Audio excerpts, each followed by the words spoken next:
Over the past few days, I've coached from gold players all the way up to Grandmaster, and every single one of them made these few mistakes. So chances are, you probably do too. But don't worry, that's why in this episode of Shotty's Yap Session, we're going to talk about what those mistakes are, how I fix it for them, and how you can fix it too. And if you guys are new here, this is a series where I yap about a topic, and you guys can turn me on in the background while you do something else, or if you really want to, you can watch some mid-gameplay. Let's get right into it. Now, first of all, the last few coaching sessions have been so much fun. At first, I was a little scared to, be myself and show my personality. And then it degraded into me looking at every upskirt I got the chance to, Because, first of all, someone was playing Psylocke. Then there was also Black Panther players. And then with them, they had Invisigirls. So you know what I had to do. It was a lot of fun. But when they were playing, every single one of them really did make, I would say, 4 main issues. And it was crazy because at first I was like, okay, plat player, maybe this is just a plat thing, maybe this is a gold thing, maybe this is lower rank thing. Then I got a diamond player. I was like, okay, they're doing this too. Then I got a Grandmaster. They were doing it too. Then I got a diamond player again, and they were playing Psylocke. And for the first half, it was good. They weren't doing it. Then they were doing the same issues again. So I decided, I was like, this has got to be a video idea, because this is so common. It has to be most of the population of the game. So the first number 1 issue was not using your abilities off cooldown. This was mind-boggling to me because in my eyes, it was just burn it. Even if you suck with it, use it, use it, use it, use it. A lot of people in every rank don't use their abilities. And it's there's no benefit to not using it half the time. They're for example, Hela. Hela's right click chunks. And it will almost take space because if they walk into the explosion, that's a lot of free damage. But I watched a Hela player that they heard from someone, if you use your right click, you should use it with the pull. So use your pull, then your right click, which I did. I did it all the time, so I completely understand, and it's a great combo. But as I got better at Hela, which also, I'm sorry guys, I know I haven't done the Hela video, it's my bad. But as I got better at Hela, I would start using the pull and headshotting the person, or using my basic attack on the person instead of the right click. And that would start working better. Or I would throw the right click on the floor near the person, pull them into it, shoot them, and the explosion would also do damage at the same time and be almost an insta-kill. Now that relies on the teammate or the enemy team being a little not the brightest, because if you see me right click the floor and you're not paying attention to that, that's natural selection, But the thing is, even if you're not using your abilities correctly or ideally, it's better than sitting on top of it for 16 years. And I can give you a few more examples. For example, a Psylocke. I had 2 Psylocks that I coached, and especially today, it was fun coaching. It was really fun. We talked a lot.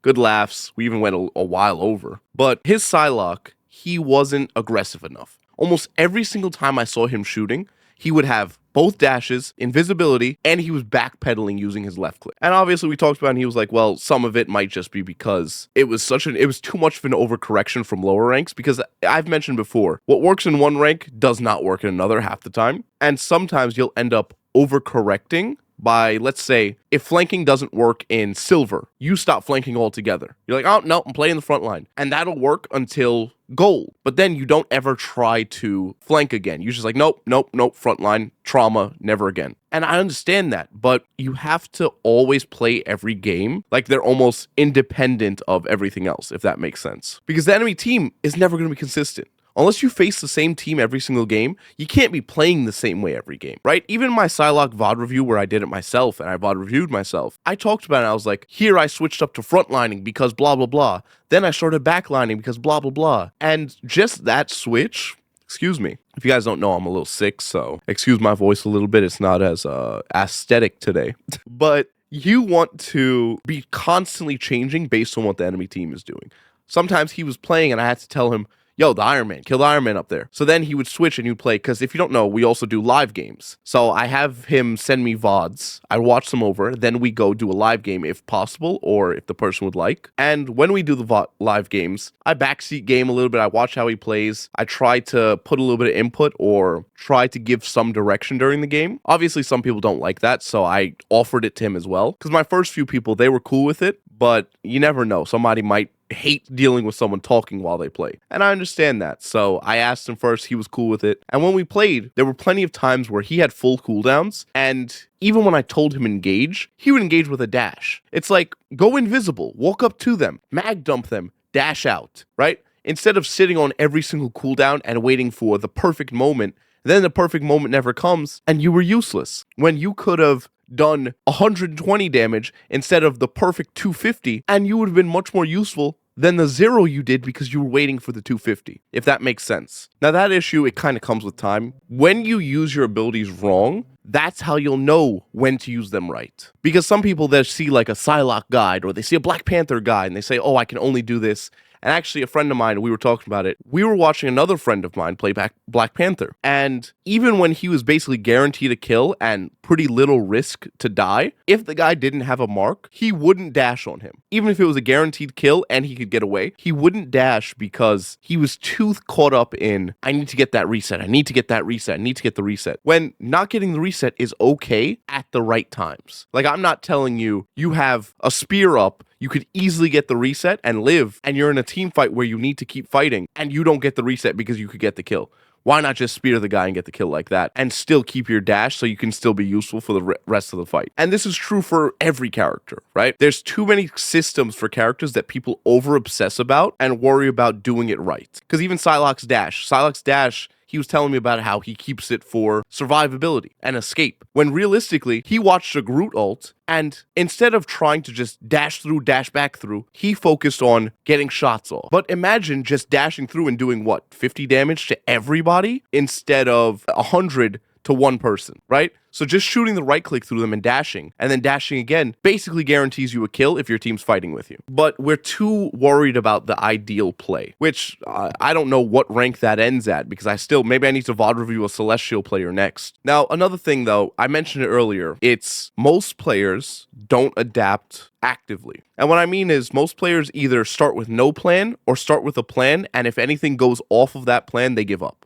or they lose. And also, if you guys aren't Psylocke players, just don't stress. I'm going to use Psylocke as a big example because the Psylocke gameplay is the most fresh in my head, so I can use it the best. But if you're a healer, if you're anything, it's fine. This still applies. It just applies in a different way. So don't just get mad at me. It's like, bro, I don't play Psylocke. This video's useless. It's okay. It's okay. All right? So for Psylocke, it's a great example of not adapting on your feet. If you go to the backline and they have a Namor and you instantly just say, nope, not going to the backline, and you run back to frontline or you switch characters, that's just, it could be the safe call, but there's plenty of times where maybe the Namor isn't playing correctly, or maybe your teammates are keeping his squids dead the whole time. And you could backline still and still be extremely useful, but because in your head that it's the wrong play, you don't even give it a shot. Or you give it a shot, it goes bad one time, and instead of maybe thinking, if I did this just a little differently, I would win, it turns into, nope,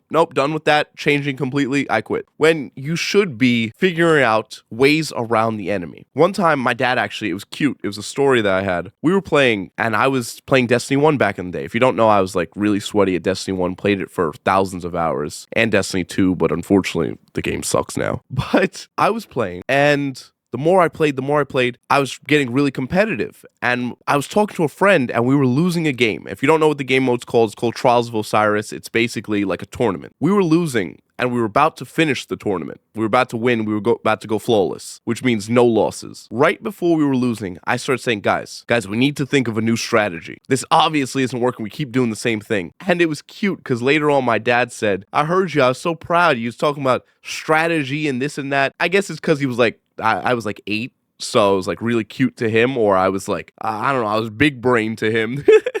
But it was adorable. But it's true, even that, it applies. Why on earth, if you guys have ever played Far Cry, you'll understand it, why are we practicing the definition of insanity? Doing the same thing over and over and expecting a different outcome. Like, either people take that too literally, and they don't ever try anything again or try anything in different ways or adapt differently, or they don't practice it at all and they just do the same thing 100 games in a row.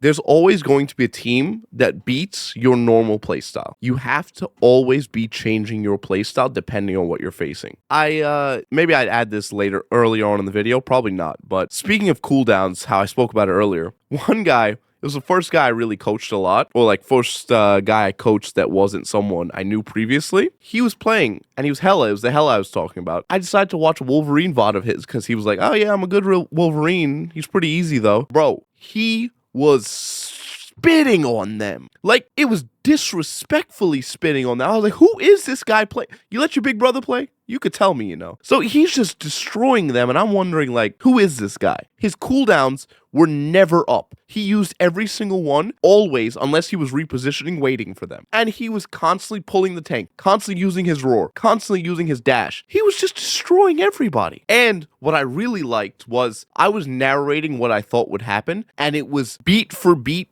perfect. And I was asking him, I was like, why on earth are you so good at Wolverine? And you always hold every single one of your cooldowns on Hela. It was like, I don't know, Wolverine's easy. I was like, not this easy. It was like he was playing two different games. And just simple stuff like that. For example, if you play Punisher. Oh, good, perfect, Punisher. I had someone playing Punisher, and the way they played Punisher hurt my soul. I had two people play Punisher, I'm pretty sure. It was hurting because they basically played Punisher like their shotgun didn't exist. And if you guys don't know, the shotgun can one-shot to the head pretty much. Almost one-shot most characters, and it's insane.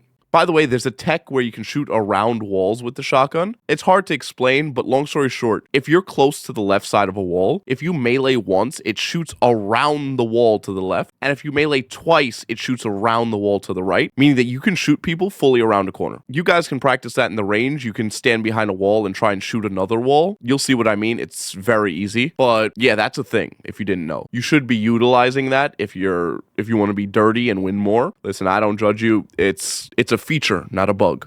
But if you guys also didn't know, Punisher's guns reload when they're stowed away. And there's tons of mechanics like that on every character. Nobody learns what their kit does and utilize it correctly. They just take part of the kit that they like and just run with it. For example, even with Psylocke, the guy was playing Psylocke and he was too scared to rush in enough. And because of that, I even told him, I was like, just play Punisher then. You're just poking. You're not doing anything useful. Any character in the game can poke and do more damage than Psylocke's left click. So why are we poking if we're playing Psylocke? Why not actually go in? Why not go for kills? Why not do real damage? So while I understand, okay, different playstyles and all that, you gotta take advantage of the playstyle that your character has, right? And you also want to take that playstyle not as religion or gospel. That's what I was thinking of. Because if you're, let's say, if you're a Psylocke and your whole team has terrible frontline damage. And this is something I told people about Star-Lord. When I played Star-Lord, I would ask people at the start of the game, the only comm I would make, guys, I'm going to be playing in their backline. If we need more frontline damage, tell me, I'll come to you, help you guys. If not, yeah, good luck. I would basically live in the backline unless the enemy team tanks weren't dying. If the tanks weren't dying, I would go in the front line as Star-Lord and help out my team. Is that my job? Sometimes, not really, but it doesn't matter. Stop concerning yourself with what your job is. Your job is win. However the hell that gotta happen, it's gotta happen, okay? Stop concerning, well, this isn't ideal. Doesn't matter what's ideal. You're in bronze, you're in silver, you're in gold. No matter what rank you're in, even up to celestial, you can do really stupid stuff and win if you do it, first of all, as a team,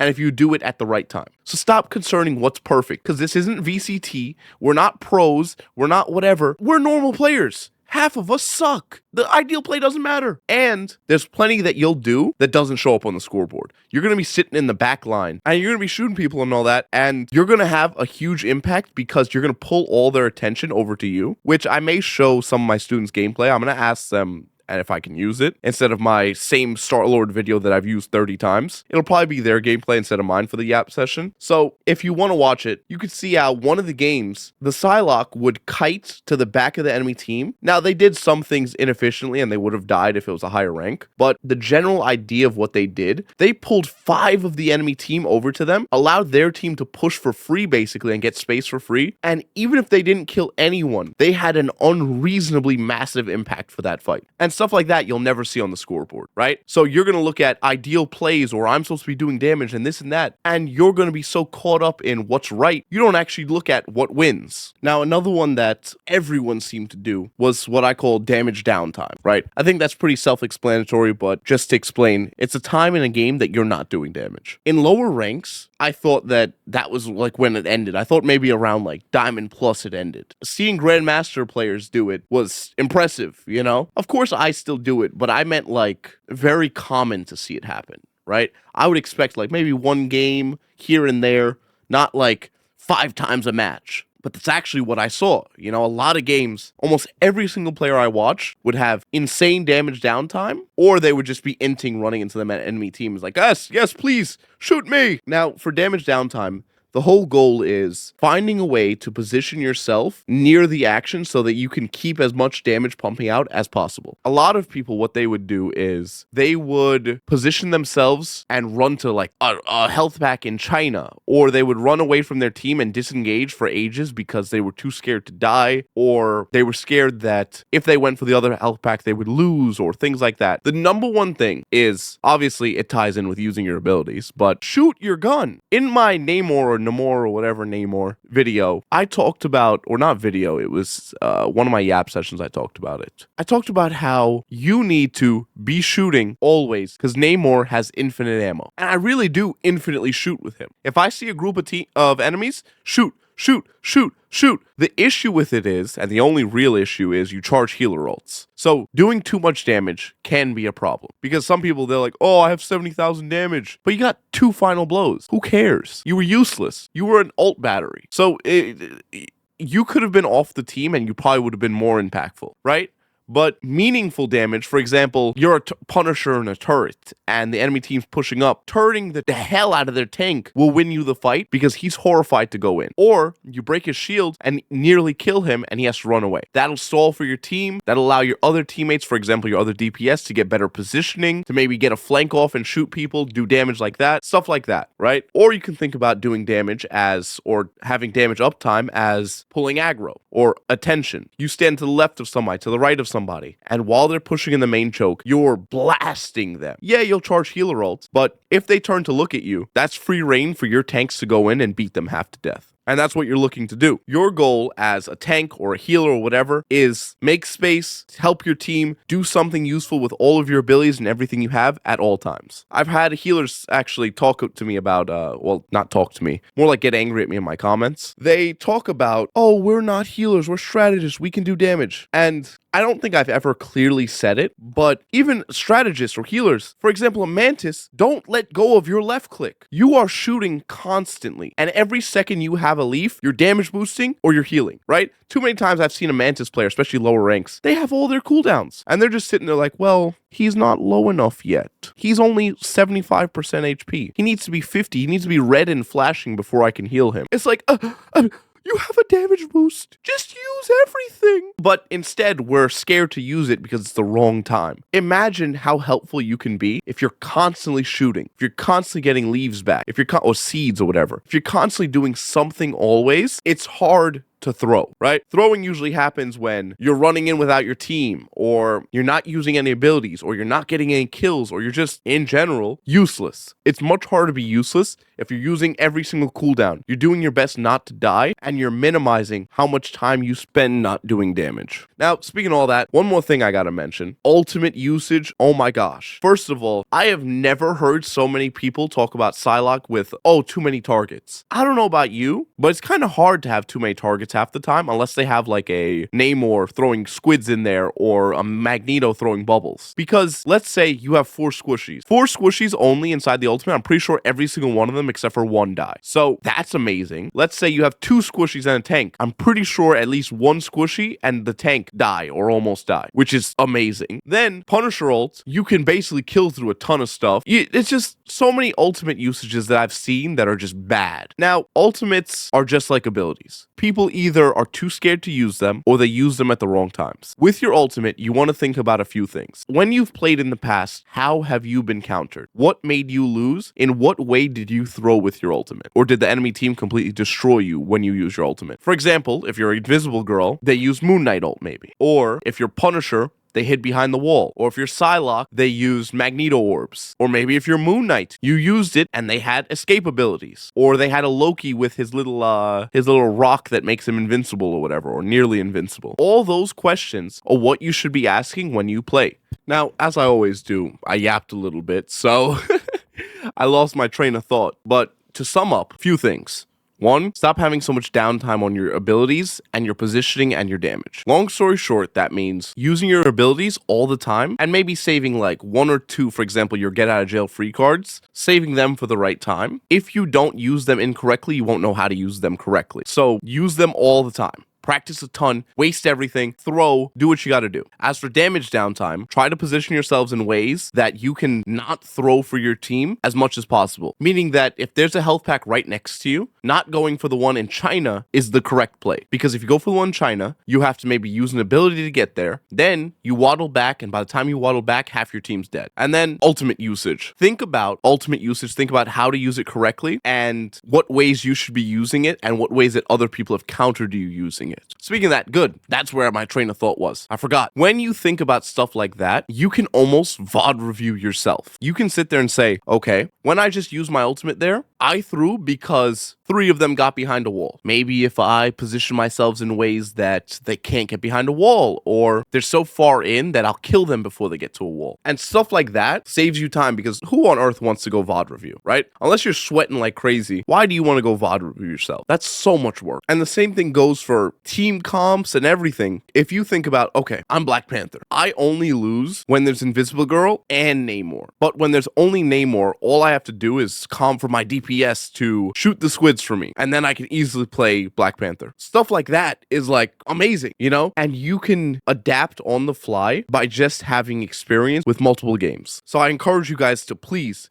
play a ton and play with understanding. Play with, why did I lose? How did I lose? How could I have played it better? And adapt. Because obviously, if you don't want to join coaching, if you don't want to get coaching from other people, and if you don't want to VOD review yourself, you have to sit there and think in some way, how could I do better, right? And at least thinking about each death as their own like instance will help you get better without all the extra work. Like what I used to do, and I actually talked about this in like an essentially accountability Yap session, where I talked about if you just look at everything as your fault, you will get way better. And most of the best players look at it that way. Most of the best players, when they die, they're not like, oh my God, my teammates are so garbage. And the ones who are usually clip farming on Twitch or something, right? Normally, they're just like, I shouldn't have done that, or I shouldn't have done this, or I should have used this instead, or I should have played that better, or I messed up, right? It's always them. And that's the important part, because that's how they got so good. They probably didn't even have to review themselves because they were always live reviewing themselves. Every death they thought about, how was that my fault? What did I do wrong? How could I have done better? Right? One time I was coaching someone. I believe it was today, and they got ulted and slammed on their head. And even then I still said, nothing you could have done, but you could have done this, maybe gotten a pick, and you still would have died anyways, but at least you would have gotten that pick and more ult charge, right? And stuff like that is the little micro stuff like that is how you win. Like that is exactly what will separate you from one person to another. The guy who maximizes the macro and the micro will completely beat out the guy who just, I'll play whatever. And I'm not saying everyone should like sweat like crazy and just no life this game or try hard, but if you want to improve, act like it, play like it. Now, I know this isn't the middle of the Yap, but we'll call this the end of the Yap session or whatever. I'll call it in quotations the middle of the Yap. But I want to talk to you guys about a few things and something I'm super excited about.